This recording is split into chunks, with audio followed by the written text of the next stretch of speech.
ऐसा नहीं है कि अमेरिका और चीन के बीच जंग के हालात पहली बार बने हैं। 1996 में ताइवान में पहली बार चुनाव हुए थे।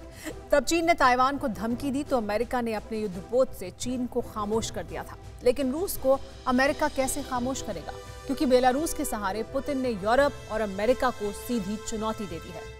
पोलैंड और बेलारूस के बॉर्डर पर कैसे महायुद्ध की चिंगारी सुलग रही है और दो अदना से देशों ने कैसे दुनिया को दो गुटों में बांट दिया है, इस स्पेशल रिपोर्ट में देखिए।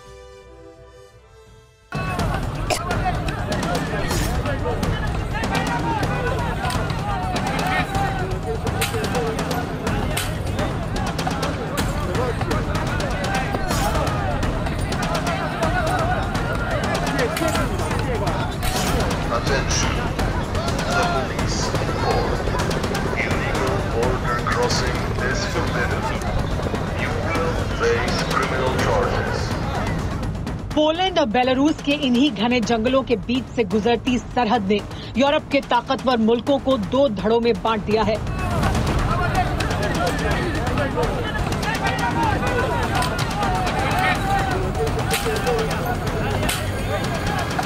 पोलैंड और बेलारूस का बॉर्डर मौजूदा वक्त में जंग का मैदान बना हुआ है। धमकियों से बात अब जंगी मुहाने तक पहुंच चुकी है।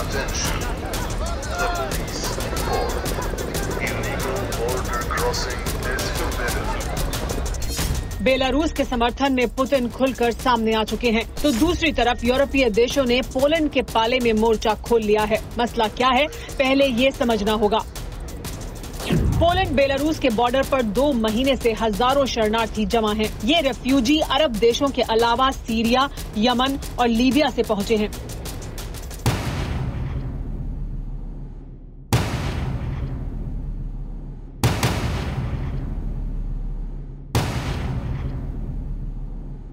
इन शरणार्थियों में बच्चों, महिलाओं और बुजुर्गों से लेकर नौजवान तक शामिल हैं। हालात ये हैं कि कड़ाके की ठंड में बॉर्डर की तार बाड़ के पार तिरपाल और पॉलिथीन के सैकड़ों टेंट लगे हुए हैं। विवाद क्या है, अब ये समझते हैं।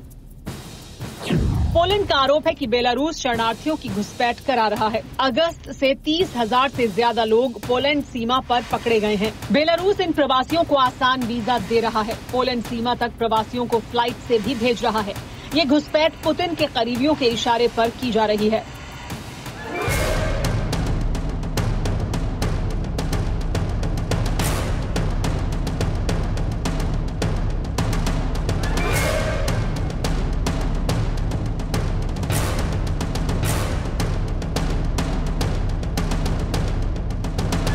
रूस को भी इससे इनकार नहीं है। इतना ही नहीं, रूस ने अपने 2 एटमी बॉम्बर बेलारूस भेज दिए हैं, जो पोलैंड के बॉर्डर के करीब युद्धाभ्यास के बहाने ताकत दिखा रहे हैं।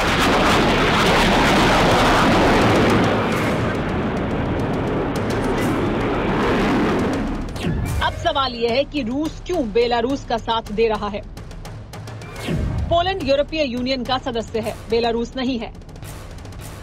यूरोपीय यूनियन ने बेलारूस पर कई पाबंदियां लगाई हैं। पोलैंड में घुसने के बाद यूरोपीय देशों में आसानी से दाखिल हुआ जा सकता है। इसीलिए बेलारूस शरणार्थियों की पोलैंड में घुसपैठ करा रहा है। बेलारूस पोलैंड में अरब शरणार्थियों का हुजूम भेजकर यूरोपीय यूनियन की नीति पर प्रहार करना चाहता है, जिसमें बेलारूस को पूरी तरह से पुतिन का सपोर्ट हासिल है। इसीलिए अमेरिका और यूरोप के बाकी देश पोलैंड के साथ हो चुके हैं।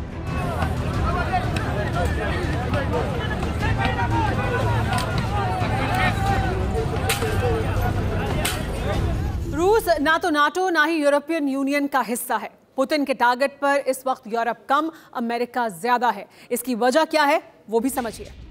27 देशों के संगठन यूरोपीय संघ ने रूस पर शरणार्थियों के जरिए हाइब्रिड हमला करने का आरोप लगाया है। यानी वो हमला है जिसमें अपने दुश्मन को अंदर से तोड़ने की कोशिश की जाती है। इसीलिए यूरोपीय देशों के साथ अमेरिका भी रूस के खिलाफ मोर्चा खोल चुका है। वैसे इसकी एक और वजह है।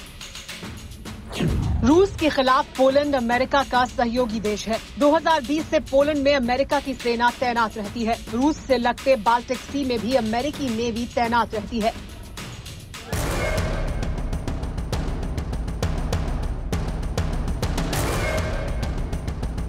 बाल्टिक सी में पहले से ही रूस की सबमरीन तैनात रहती है।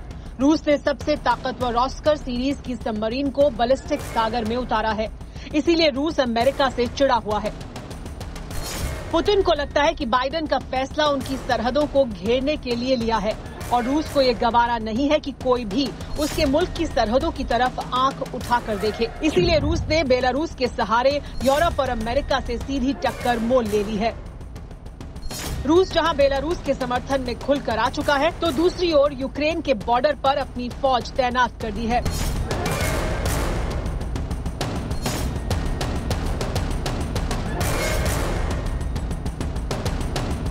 यूक्रेन बॉर्डर पर रूसी फौज के बड़े जमावड़े को यूरोप के साथ ही अमेरिका भी सांस रोके देख रहा है। We are concerned with the reports of the unusual Russian activity near Ukraine. We're looking at this very, very closely. We're also consulting very closely with allies and partners. America ने अपने यूरोपीय सहयोगियों को चेतावनी दी है कि रूस यूक्रेन पर हमले की तैयारी कर रहा है। साफ है कि रूस अगर यूक्रेन पर हमला करता है तो यूरोप के मुल्कों का 2 धड़ों में बंटना तय है। ऐसे में किसी भी बड़ी त्रासदी से इनकार नहीं किया जा सकता।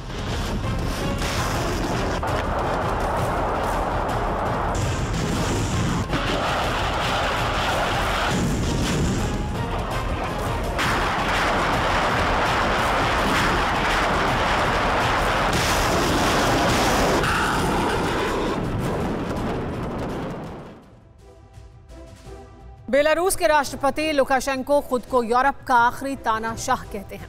उन्हें रूस के राष्ट्रपति व्लादिमीर पुतिन का पूरा सपोर्ट है। साफ है कि पोलैंड और बेलारूस के जरिए रूस और अमेरिका शक्ति प्रदर्शन कर रहे हैं। वैसे भी रूस और अमेरिका का कोल्ड वॉर का पुराना इतिहास है।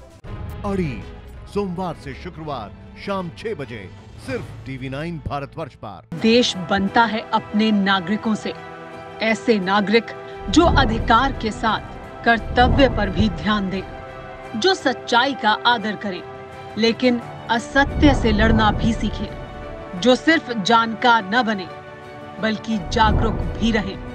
इस काम में TV9 डिजिटल है आपका मददगार लगातार, ताकि आप भीड़ का हिस्सा न बने बल्कि राह दिखाएं भीड़ को।